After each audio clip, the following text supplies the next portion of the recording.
The modern United States is the most powerful country in human history, with over 800 military bases and 37% of global military spending.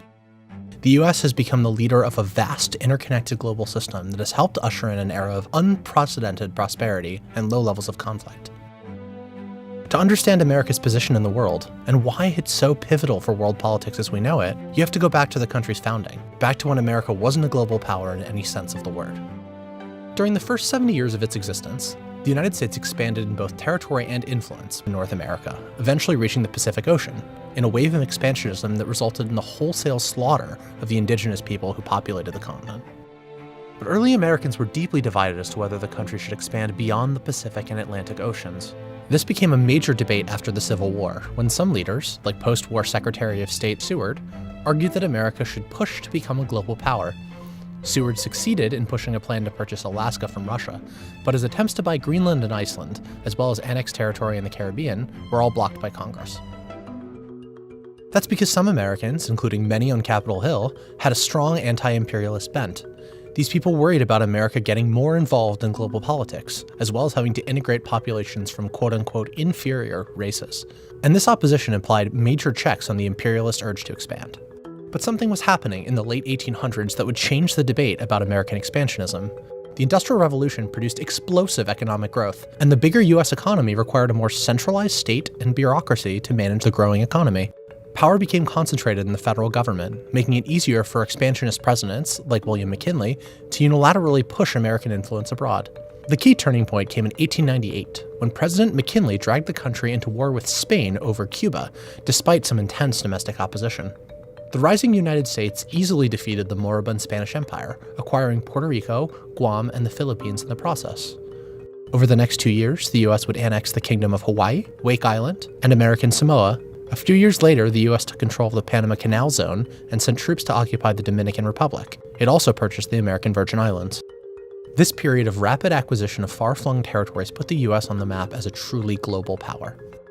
During this time, America also began using its influence to protect its growing commercial and military interests abroad, installing pro-American regimes in places like Nicaragua, and playing a major role in international diplomacy regarding the Western presence in China. World War I showed just how much America's influence had grown. Not only was American intervention a decisive factor in the war's end, but President Wilson attended the Paris Peace Conference, which ended the war, and attempted to set the terms of the peace. He spearheaded America's most ambitious foreign policy initiative yet, an international organization called the League of Nations, designed to promote peace and cooperation globally. The League, a wholesale effort to remake global politics, showed just how ambitious American foreign policy had become. Yet isolationism was still a major force in the United States. Congress blocked the United States from joining the League of Nations, dooming Wilson's project. During the Great Depression and the rise of Hitler, the US was much more focused on its own region than on European affairs. Ultimately, America's ever-growing entanglements abroad made it impossible for it to stay out of global affairs entirely. In East Asia, the growing Japanese Empire posed a direct threat to American possessions and troops, bringing the United States and Japan into conflict. This culminated in the Pearl Harbor attack, bringing the United States into World War II. World War II would transform America's global presence forever. The United States was the only major power to avoid economic ruin during the war, and it was the sole country equipped with atomic weapons. As such, it was in a unique position to set the terms of the peace, and, with the aim of preventing another war in mind, it took advantage. The most famous example of this is the creation of the United Nations. The UN Charter set up a system of international law prohibiting wars of conquest, like the ones waged by the Nazis and the Japanese. It also served as a forum in which the international community could weigh in on disputes and help resolve them. This way, the Americans hoped, great powers could resolve their differences through compromise and law rather than war. But while the UN is the most famous of the post-war institutions, it isn't the only one. 730 delegates from all 44 allied nations came together in a small vacation haven in New Hampshire. Their goal? To establish a global financial system that would prevent another Great Depression and World War. The resulting agreement, called the Bretton Woods Agreement, ultimately became the backbone of the global financial system, resulting in the World Bank and the International Monetary Fund. By creating these institutions, the United States committed itself to being deeply involved in the world's problems. The issue, though, is that the world's second largest power, the Soviet Union, saw things differently. World War II had made allies out of the democratic West and communist East in the fight against Hitler, but that couldn't last. The United States saw Soviet expansion in Eastern Europe and elsewhere as a direct threat to its vision of a free-trading, democratic world. To a substantial degree, in one form or another, socialism has spread the shadow of human regimentation over most of the nations of the earth, and the shadow is encroaching upon our own liberty. Fearful of Soviet intentions towards Western Europe, the US and other European nations created the North Atlantic Treaty Organization, a military alliance meant to stop Russia from invading other countries in Europe. Globally, the US committed to a strategy called containment, so called because it was aimed at containing the spread of communism everywhere on the globe. This new global struggle meant that the US had to exert influence everywhere, all the time. Instead of disbanding the massive military machine created for World War II, the wheels mostly kept turning. This had two main results. First, the US was pulled into unlikely alliances with countries like Saudi Arabia, Israel, and South Korea, seeing each of them as bulwarks against communist influence in their region. Secondly, the US began intervening, often secretly, in dozens of countries to contain Soviet influence. Sometimes this meant propping up sympathetic dictators, like in Iran.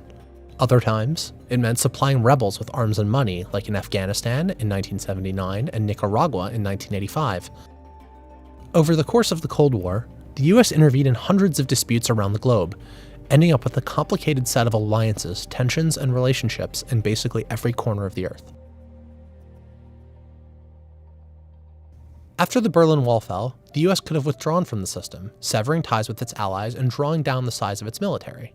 And while the US did decrease military spending, much of the military infrastructure and alliances from the Cold War remained. Presidents George H.W. Bush and Bill Clinton decided that it was in both America and the world's interests for the United States, now the sole superpower on Earth, to continue actively managing global affairs. We should be and we must be peacemakers. NATO, created solely as a tool for countering the Soviet Union, stayed together and even expanded, a way of keeping European nations united in the absence of the Soviet threat. Washington's support for countries like Israel and Japan stayed intact, ostensibly as a means of preventing war in their respective regions. The global system of alliances and institutions created to keep the peace during the Cold War became permanent, as did the American military and political commitments necessary to keep them running. This system remains in operation today, and no leading American politician since the Cold War has seriously called for dismantling it. Except, perhaps, for Donald Trump. Trump has said contradictory things about these commitments, but he's consistently argued that American allies are not paying the US enough for its protection, and questioned the value of free trade. That calls NATO and even the World Trade Organization into question. At some point, we have to say, you know what? We're better off if Japan protects itself against this maniac in North Korea. We're better off, frankly, if South Korea is going to start to protect itself. Saudi Arabia, nuclear weapons? Saudi Arabia, absolutely. This is a sharp divergence from the consensus that has dominated US foreign policy since 1945, and something closer to the isolationism that came before it. So will President Trump act on some of candidate Trump's ideas and reverse decades worth of institution building and alliances? We'll find out soon enough.